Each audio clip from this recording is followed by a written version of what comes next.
The unrelenting Israeli bombardment has rocked Gaza on Monday, and this comes in the backdrop of the Israeli army spokesperson saying that the war on Hamas leaders in Gaza will actually continue well into 2024.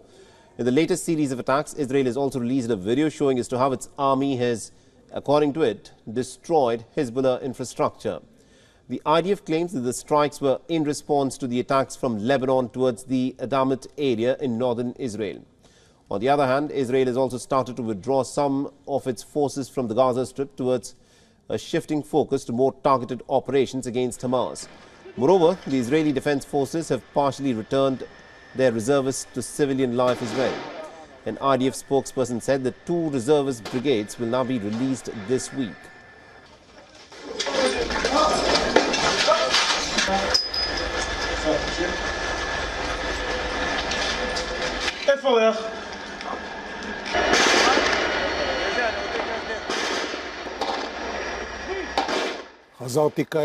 In accordance with the recommendations given by the IDF and the defense establishment, we will soon be able to return communities home in areas within a range of 4 to 7 kilometers north of the Gaza Strip.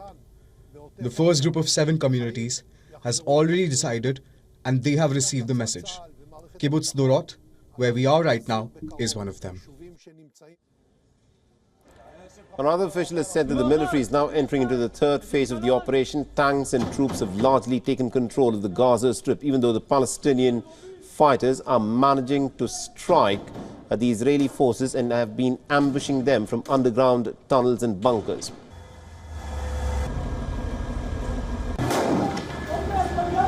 So as Israel continues with its campaign of relentless bombardment of the Gaza Strip, the health ministry in Gaza has said that the attacks on the New Year's Eve ended up killing at least about 156 people. Drone footage shows the complete level of destruction of residential buildings in Deir al-Balah in central Gaza following the airstrike. Now, the Palestinian Red Crescent Society, or the PRC, has also released a video post the attack. The video shows the organization's rescuers gathering about 6 dead and 2 injured women from the Maghazi camp in central Gaza. The aid organization has also set up a new tent camp to expand aid operations, and according to reports, the camp can accommodate at least about 300 families of the PRC's staff. It will later expand to about 1,000 tents that will shelter other displaced civilians. Now, the impact of the war in Gaza goes well beyond human life. Several animals have also fallen prey to the deadly war. The animals at the zoo in Gaza's southern city of Rafah are said to be dying of hunger. Many displaced Palestinians are now taking shelter in a zoo, where about 4 monkeys have already died of starvation. A 5th one is also sick, as people were seen scrambling to try and help the exhausted animal drink some water and to eat some food. All of this, of course, is happening as a major ongoing judicial crackdown in Israel continues. Israel's top court ruled on Monday against a key component of the government's controversial legal overhaul. The overhaul challenged the powers of the judiciary and has also sparked mass protests. Now, to give us more perspective in terms of what is happening at this moment in the Gaza Strip, we're being joined by Ms. Sarah Davies, who is a spokesperson of the International Committee of the Red Cross. She's joining us live from Jerusalem. Now, Ms. Davies, we have just been witnessing what is unfolding at this moment in the Gaza Strip. Give us a sense of how difficult it is for the International Committee of the Red Cross to, in fact, operate inside the Gaza Strip and provide aid to the Palestinians who are going through a humanitarian catastrophe. Thank you so much for having me. Of course, as you say, right now, the situation in Gaza is incredibly challenging.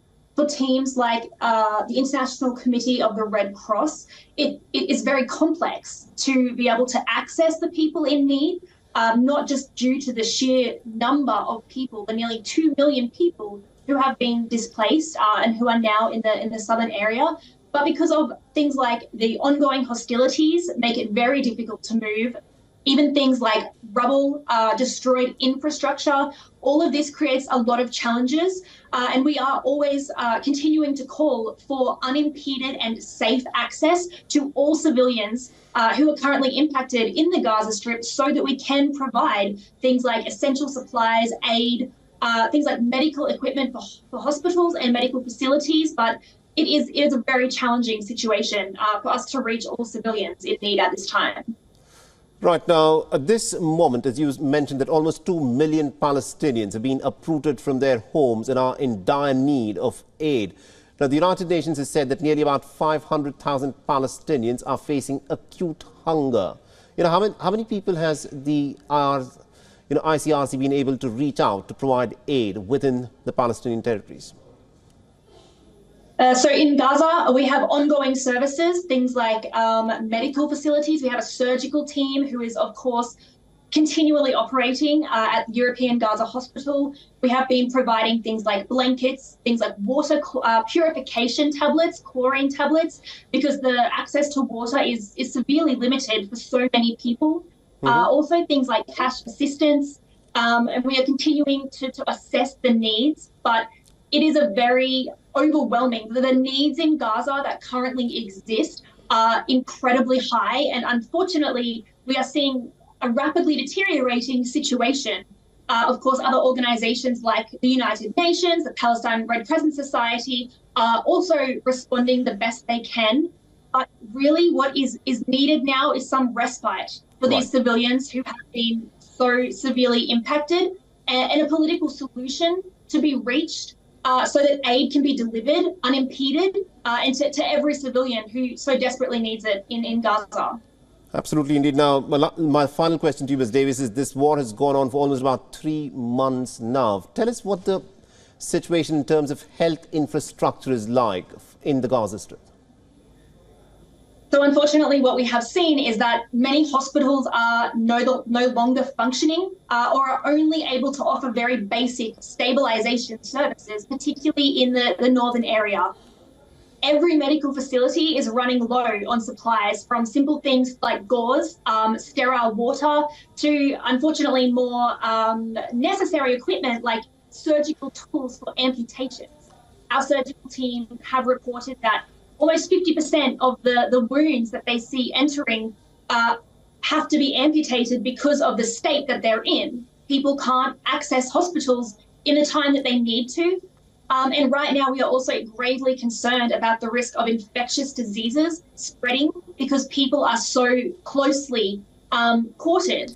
And the medical system, the medical facilities in Gaza are really in a state of collapse. More equipment is needed, more supplies are needed, more personnel is needed because, as you say, for almost 3 months now, these medical personnel, these staff have been dedicated, tirelessly working, but for hours on end. Right. And these are people who are also have been displaced. Right. So the system really needs support right now in order to carry on functioning. Absolutely, indeed. Thank you very much indeed, Ms. Davies, for joining us and getting us that perspective from Jerusalem there. Thank you so much. WION is now available in your country. Download the app now and get all the news on the move.